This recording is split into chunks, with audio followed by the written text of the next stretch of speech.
Progress. Good evening, friends. We have our weekly self-transformation session. For those of you who may have joined for the first time, we hold these sessions every week, and these are just small tips for self-transformation. There is always a well-being tip, scientific benefits of meditation, followed by a 10-minute meditation, and a wisdom sharing session, all geared to improving our lives. Today we will start off with the well-being tip, and Vijay will continue with how vegetable oils actually kill us. So over to Vijay. Thank you. Thank you very much, Dinesh. Namaste to everybody.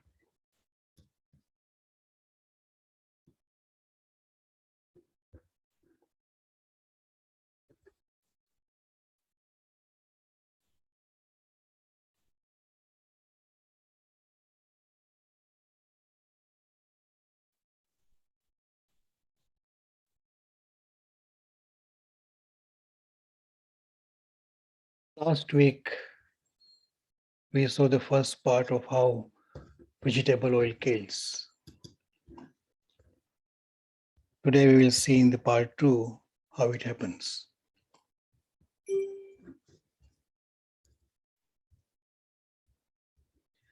This is our disclaimer.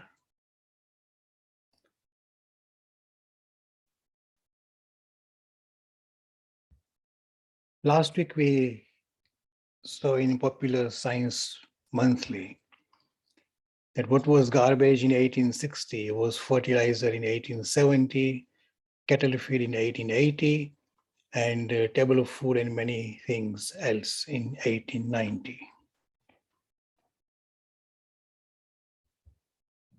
And we also know that that garbage was refined vegetable oil.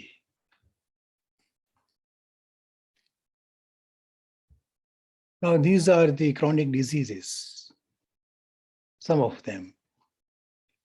Heart disease, cancer, chronic lung disease, stroke, Alzheimer's, diabetes, kidney, inflammation, and so many things. These all are chronic diseases. Chronic means long-term and continued. Rates of chronic conditions have grown by 700% since 1935. This is from Johns Hopkins University. And 74% of worldwide annual deaths are due to chronic conditions, chronic diseases, like heart attack, stroke, infections, diabetes. You can see in here that in 1990, the non-communicable or chronic diseases were 57%. In 2016, they are 72%.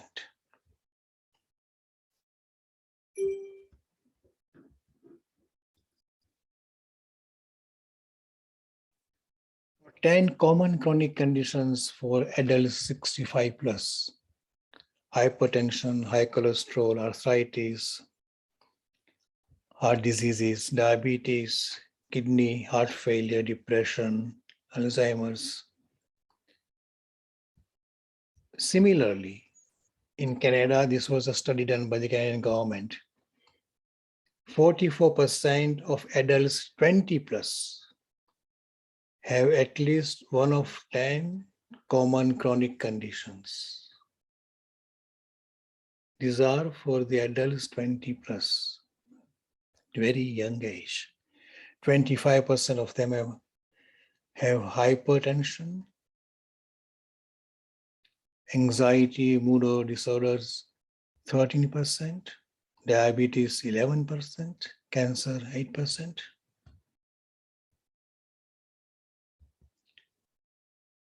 In America, because Americans have kept their stats very good since the turn of the last century. In America, chronic disease prevalence was 7.5% in 1935.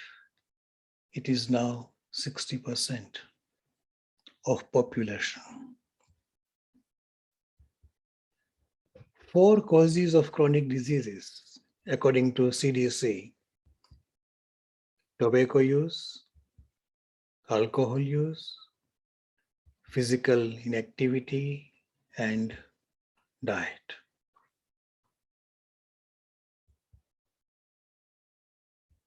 Since last century, healthy lifestyle is increased. Americans are smoking less, from 55% in 1950 to about 14% in 2020.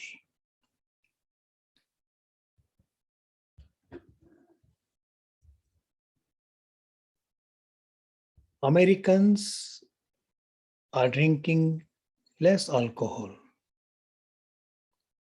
from 1960 to 2020, you can see. In 1980, it was 185, and then the trend is going down. They are exercising more, from 44% to 54%.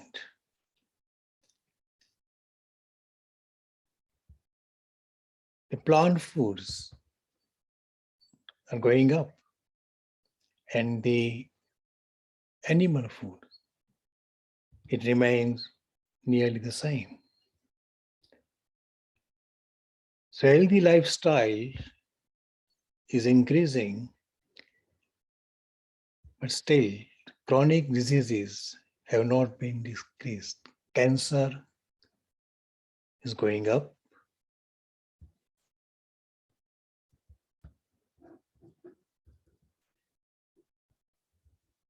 Diabetes is skyrocketing from nearly 1% to 8.3%. Obesity, nearly fourfold. 42.4% of Americans were obese in 2020. And 2 major culprits: meat and vegetable oil. You can see here, meat is increasing, animal fats, and vegetable oil from 250 kilocalorie in 1960 to nearly 600 kilocalorie in 2015. So meat and vegetable oil, they both are main or major culprits of ill health.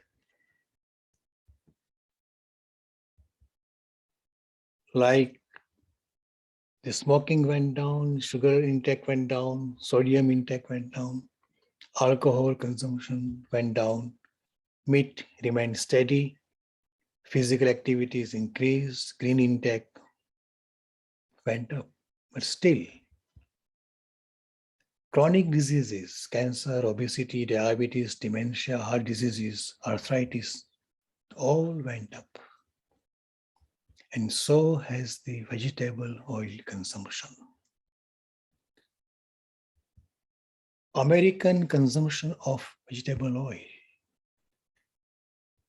you can see from 98,000 metric tons in 1900, it is now 15,000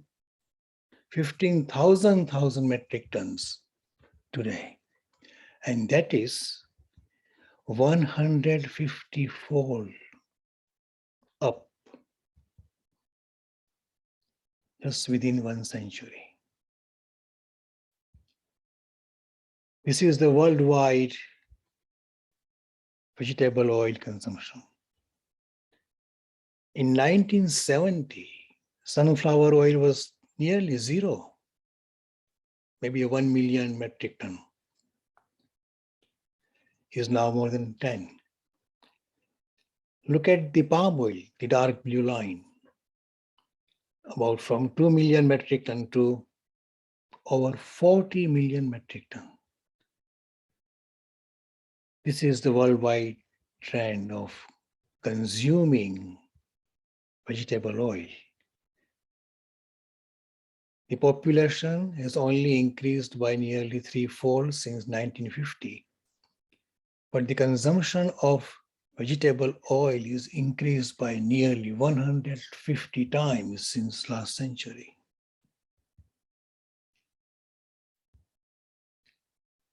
Now, how the oil was prepared before? This is oil mill. Then they use bullocks, ox, or horses. And this is the current one in this century. In the villages of India, Bangladesh, Pakistan, or Asian villages, they would put all the seeds in between, and then this is what they will get, oil. And the cattle feed. This is how oil used to be extracted. Now, what is happening now?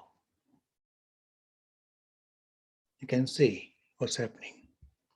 Then it was collected and cleaned, all the seeds or fruits like olives.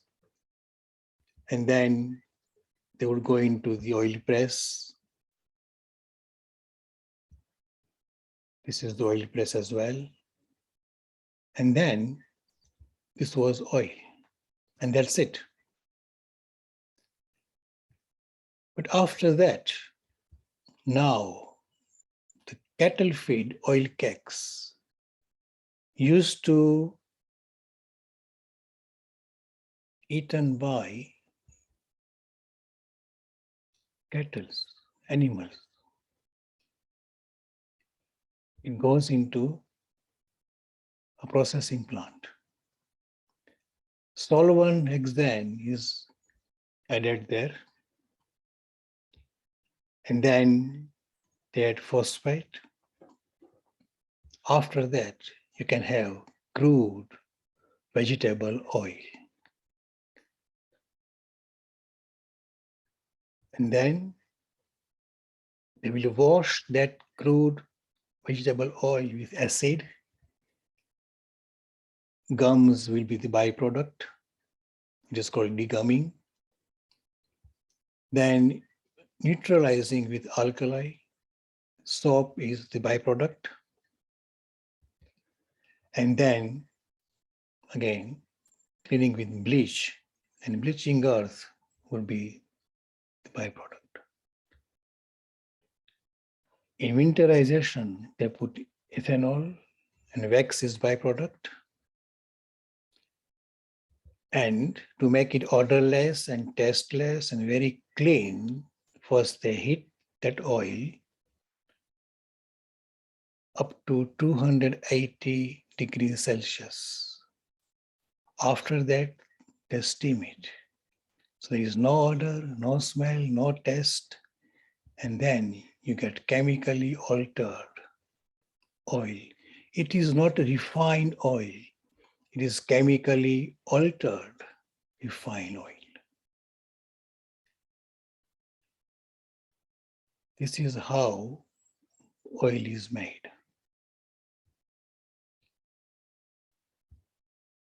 And the damage it is doing,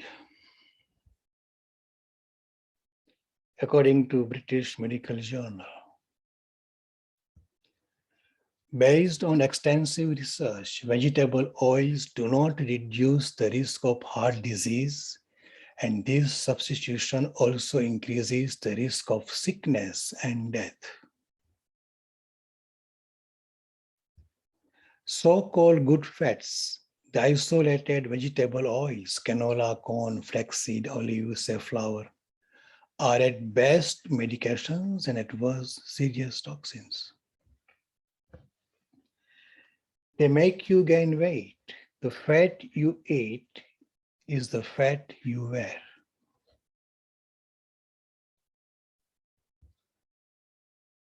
The damage continues. Various forms of vegetable oils promote cancer, gallbladder disease, suppress the immune system, which is the cause of all diseases, and or cause bleeding. This current report finds corn oil, sunflower oil, safflower oil, cottonseed oil, and soybean oils damage the arteries and increase the risk of death from heart disease and of overall death. And now look at the last comment in British Medical Journal in 2016. The authors of the research paper and the editorial seem perplexed about these findings and do not know what to recommend.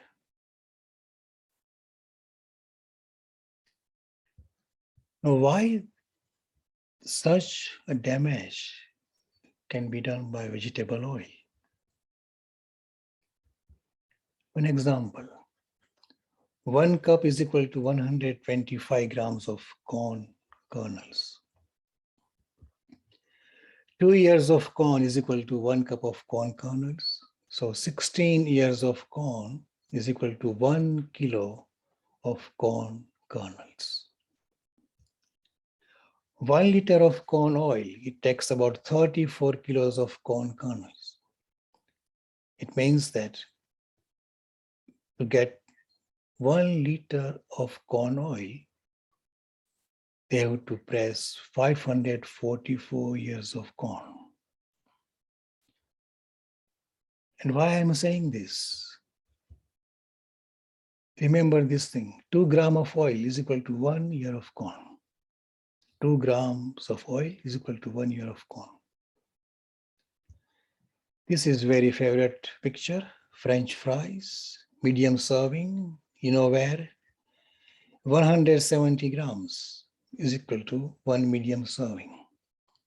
It has 16 grams of fat. 100 grams of potato has only 0.1 gram fat, absolutely insignificant. Now, 16 grams of fat is equal to 16 grams of oil. 2 grams of oil is equal to 1 ear of corn. And 16 grams of oil is equal to 8 ears of corn.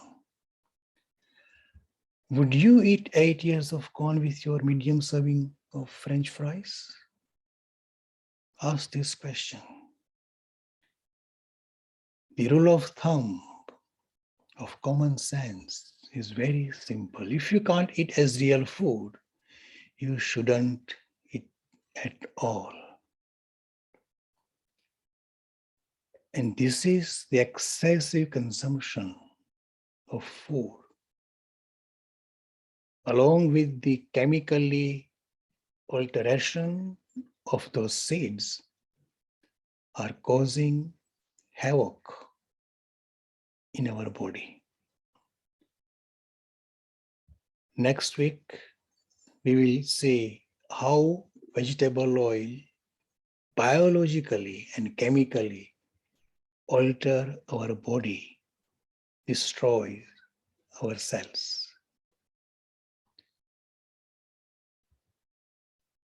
Thank you very much for listening.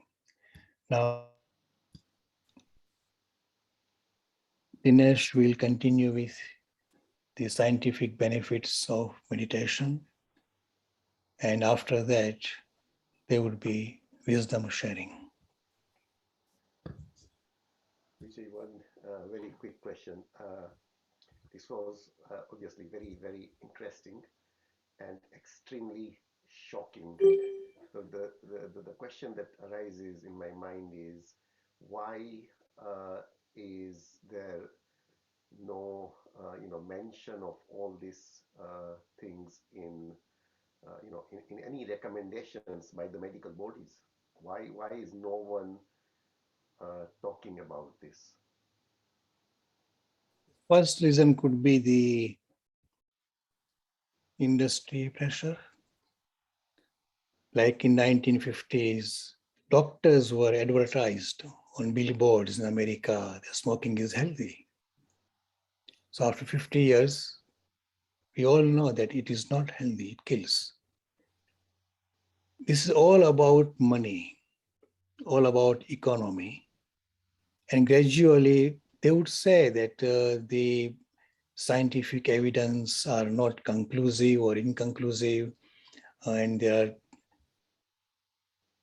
on both sides actually. Next week, I will discuss about why saturated fat is demonized and why NHS or FDA or other health agencies are promoting or asking us to have vegetable oils. This is the absolutely, you can say, is a trick. What we are having is not vegetable oil at all. But people have impression that vegetables are healthy. All the nutrients of olive seed, flax seeds, sunflower seeds, sesame seeds, peanut seeds, all the nutrients are destroyed when you actually put them through hexane, acid, phosphate, heat them up to 280 degrees Celsius heat, and then steam them. There are no nutrients left. But still, they claim that it is vegetable oil. Just the industry pressure and economy. But we will see next time how it creates havoc in our body. Thank you. We will now look at another benefit of meditation.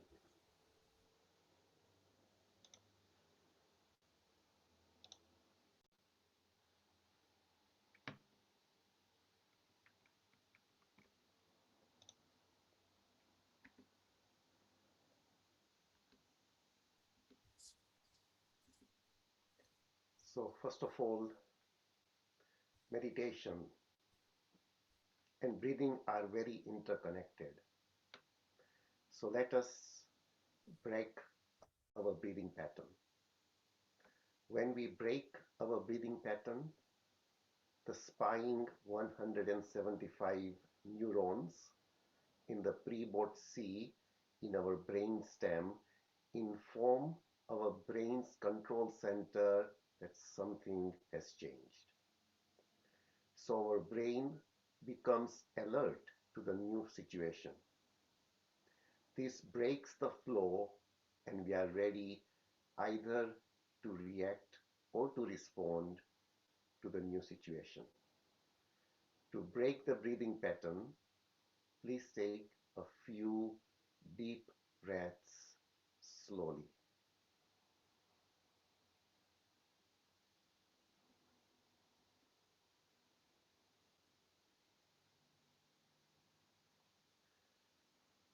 If our heart's arteries are obstructed by plaque, it triggers the body to create new pathways so that our heart can keep getting the blood and we wouldn't have a heart attack.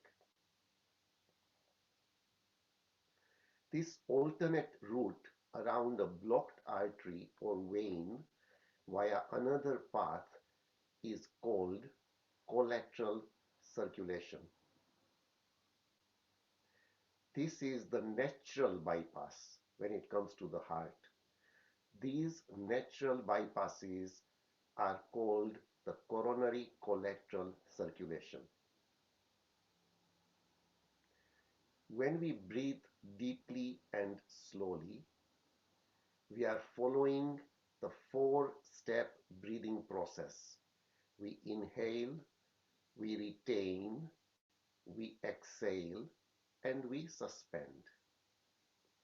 In this stage, we are actually depriving our body of air, especially oxygen. This creates the state of hypoxemia or the lack of oxygen in our blood. Hypoxemia leads to hypoxia, the state of reduced blood oxygen levels in the tissues.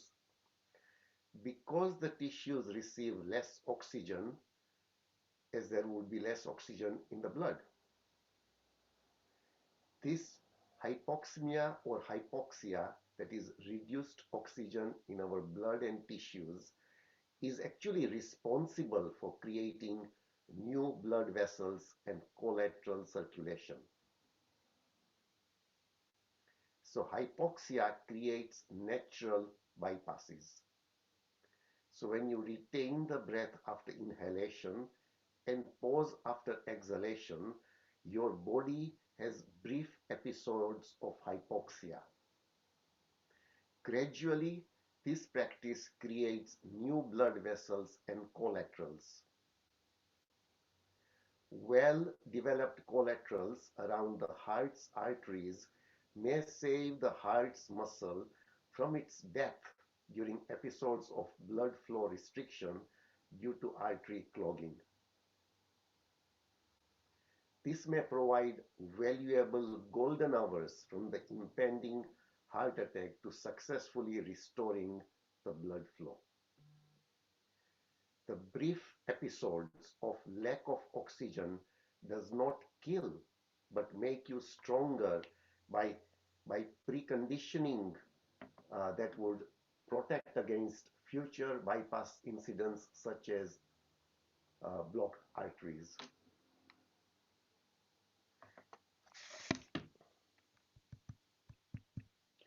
Breathing deeply and slowly. Breathing deeply and slowly creates new blood vessels and alternate circulation pathways throughout the body. So what is meditation?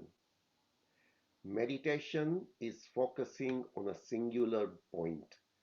It slows down your breathing. Meditation means to be in the present, in the here and now, focusing on a singular point. Meditation creates alternative circulation pathways and new blood vessels. It actually delivers more oxygen to cells. It achieves a four-step breathing to live longer and healthier. It trains the 175 neurons in prebord C to watch and wait, teaches us to respond rather than react, controls the release of hormones, and focuses on a singular point.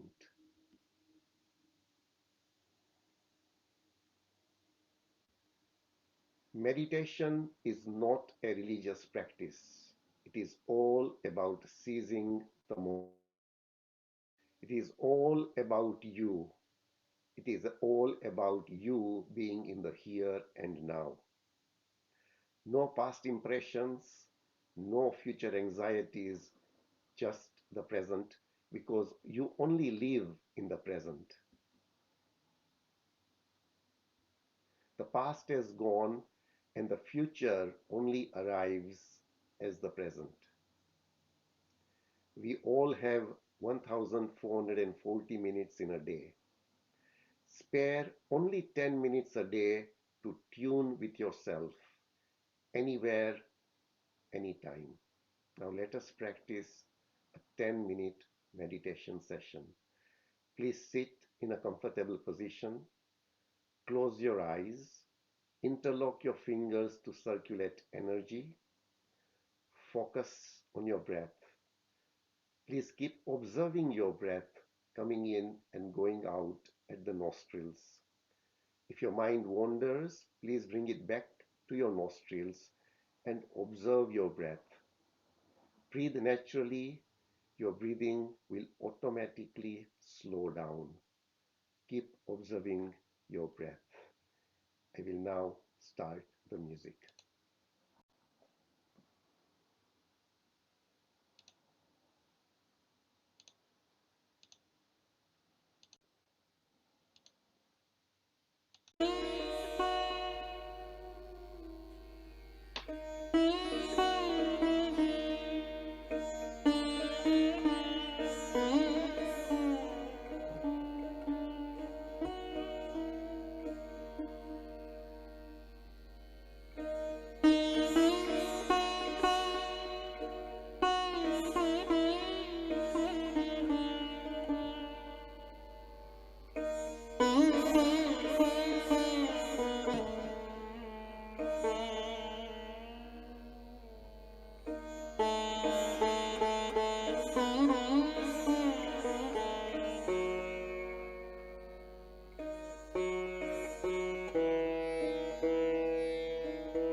friend, slowly bring back your awareness to your body and the surroundings.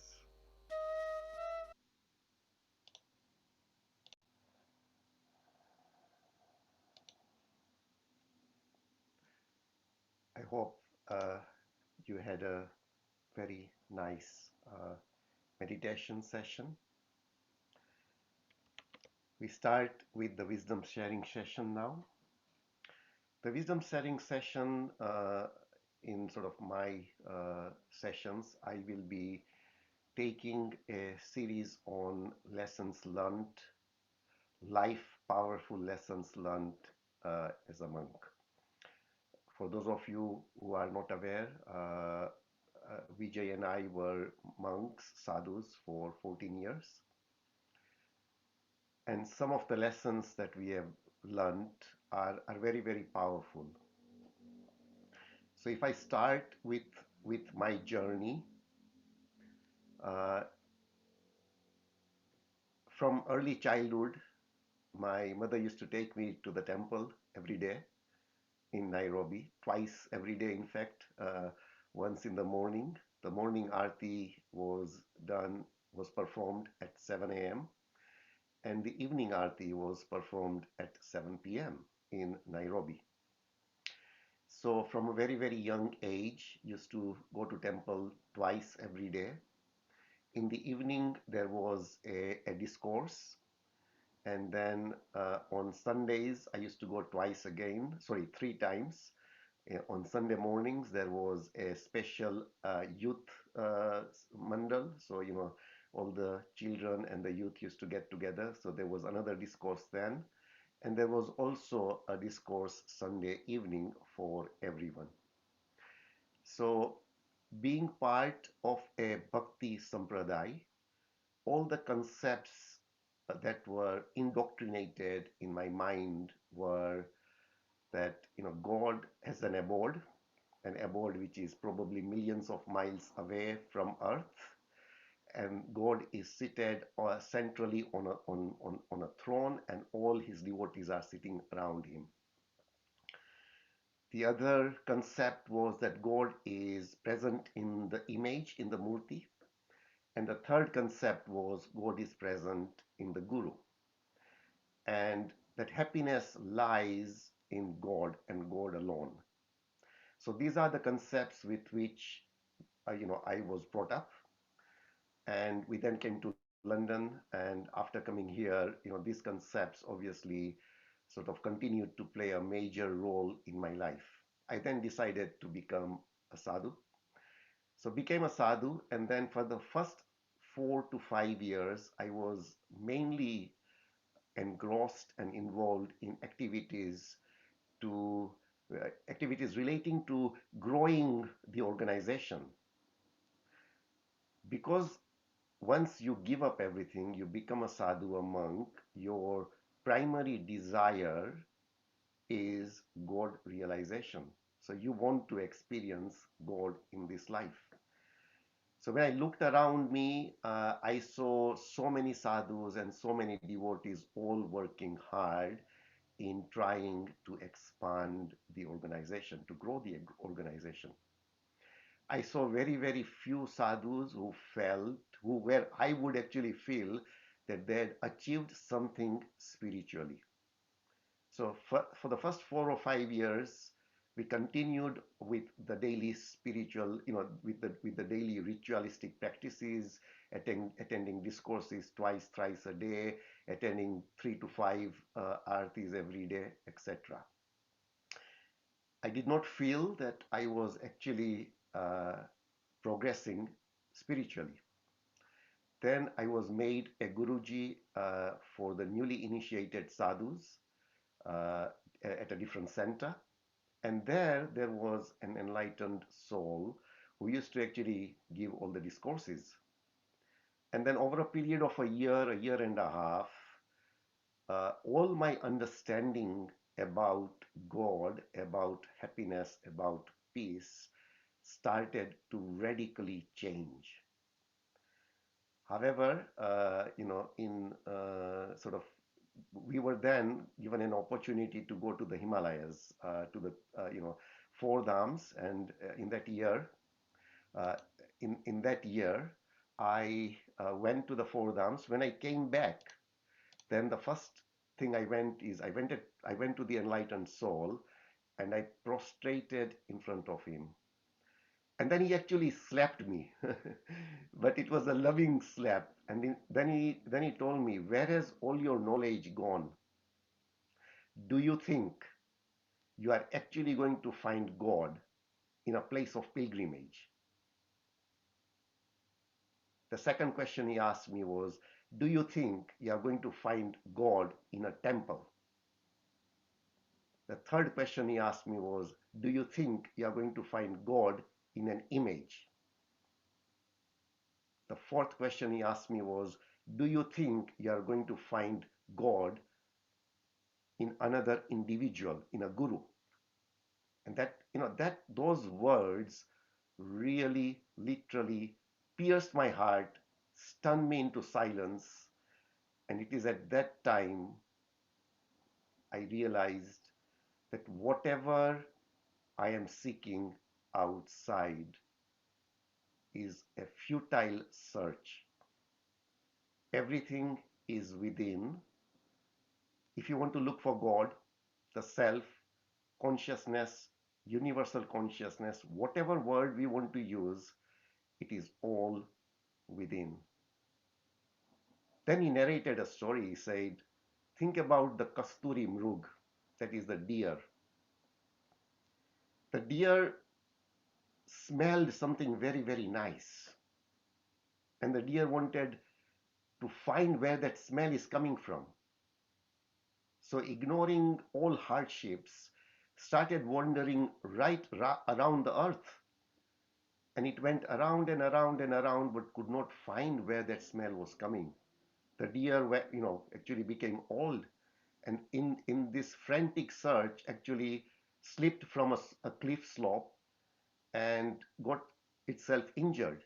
At that time, when its nose was towards its navel, did the deer realize that this smell is actually coming from my own navel. That is when, with regret, realized that I have been frantically searching for happiness outside, where whilst all the time happiness was actually within me.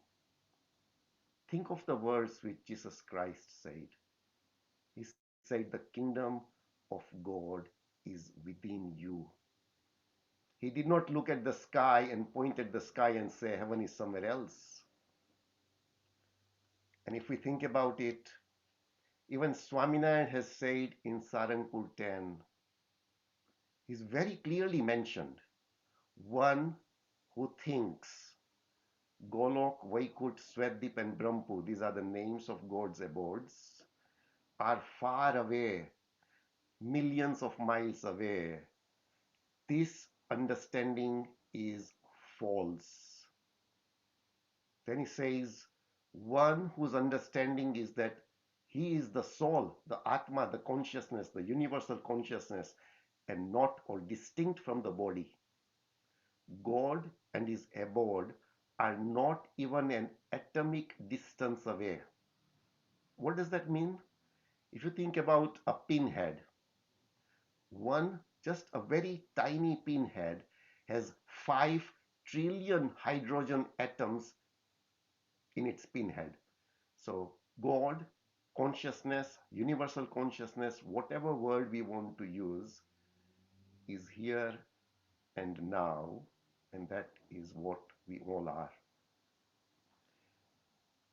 So when those words really sunk in, a mental shift happened.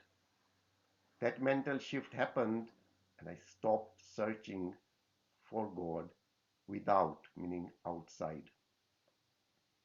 Eckhart Tolle says, to realize that you are not the body, to realize that you are not the thoughts, is when you begin to awaken spiritually. So, friends, everything that we are searching for in life, for happiness, for consciousness, for God, for universal consciousness, everything is within. Once we slowly start to understand this fact, we will slowly stop clinging on to external objects, even external objects of worship. We will slowly begin to awaken and realize our true nature, and that is enlightenment, and that is something which meditation will help us realize. Thank you very much. There is one question in the chat. If all religions believe God is sitting on a throne somewhere in the sky, could that not be the case? It's a very good question there. Yes, all religions say that God is sitting somewhere on a throne. However, all religions also mention that you are not even an atom away from God, or you are Brahman yourself. So the difficulty is with the masses, when you try to talk about this, it is very, very difficult for them to comprehend this reality. And therefore, it is written in all the scriptures, and including all the awakened souls have spoken about this.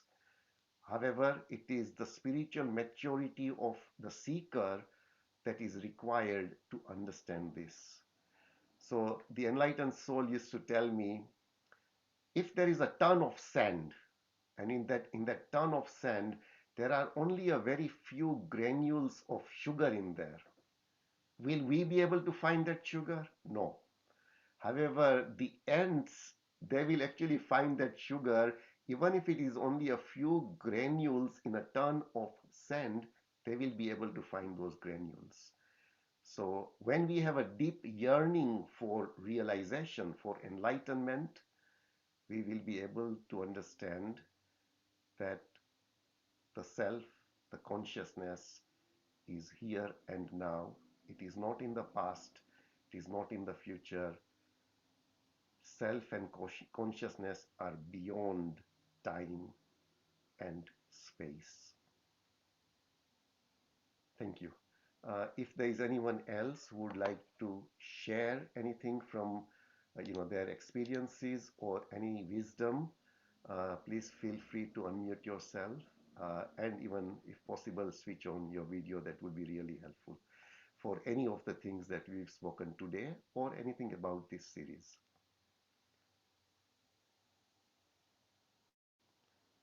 Nilish, thank you very much for sending that video the other day. Thank you.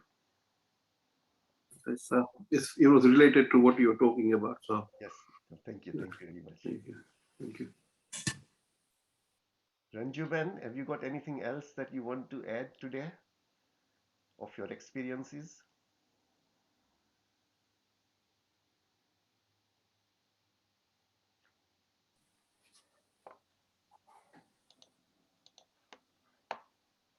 So everyone, thank you very much for joining today's session. Next week, we are going to continue with vegetable oil kills. The second thing that we will continue with is meditation helps the production of melatonin. And the third topic is all about spirituality, and silence is the sound of spirituality. Thank you all for attending today's session, and hope you will attend next week's session as well. Please do share this if you find this interesting with your friends and groups. Thank you very much. Om Shanti, Dinesh bhai. Yes. Now, તમે મને પૂછતા હતા ને તો Yes. regards to meditation, I get a little bit confused. In meditation, what they recommend that you just meditate, just close your eyes and just feel from inside that God is just around, but you don't આપણે કહીએ ને કે મૂર્તિની પૂજા કરીએ કે આપણે પાઠ કરીએ કે સેવા કરીએ ને it's the other way around. They teach you. It's very confusing for me. So seva, murti puja, etc. Mm. are sort of are stages which will help you focus within. The understanding is that the soul, the Atma, consciousness, and if you believe that God is separate from consciousness, is all within, and it is there even right now. It is there here and now. That's the most important thing to understand. And what is preventing us in understanding or realizing is the mental chatter or clutter that is going on, that is preventing us in awakening or enlightenment or realizing God or the soul here and now. So by meditation, as we practice in the meditation every week, we could focus our attention just on the breath, become aware, become a witness of the thoughts, then automatically we will slowly silence ourselves. And once the mind becomes quieter and silent, and we become an observer, we will then slowly realize that neither consciousness or universal consciousness, or call it God, is not even an atom away. You could begin by focusing on a murti, and that is fine as well. I'm not beginning, but I have been doing seva since last over 45 years, Very good, very good. But So this is new to me, meditation. I've never done it before. yes, it will, please don't give up. Uh, it will be very, very, very, and you, as you mentioned last week, you already feel much calmer. Yes, yeah, You're already seeing the benefits of meditation. yeah. So please continue doing the meditation. And then obviously in your other spare time, continue doing all the other activities that you can manage. Focus on meditation. Meditation will literally transform our whole self and our understanding. Thank you. Thanks. I'm getting a bit confused between the two. So, I feel, please feel free to give me a call later, and quite happy to help you. phone number tomorrow Yeah, it's 07809 078 09 09 68 68 33 19. 19. Yeah, feel free to give me a call. Any time? Yeah, In evenings or daytime? evenings, please. Okay, thanks. Thanks, Dinesh. Thank you very much. Thank you. Thank you, everyone, and see you next week.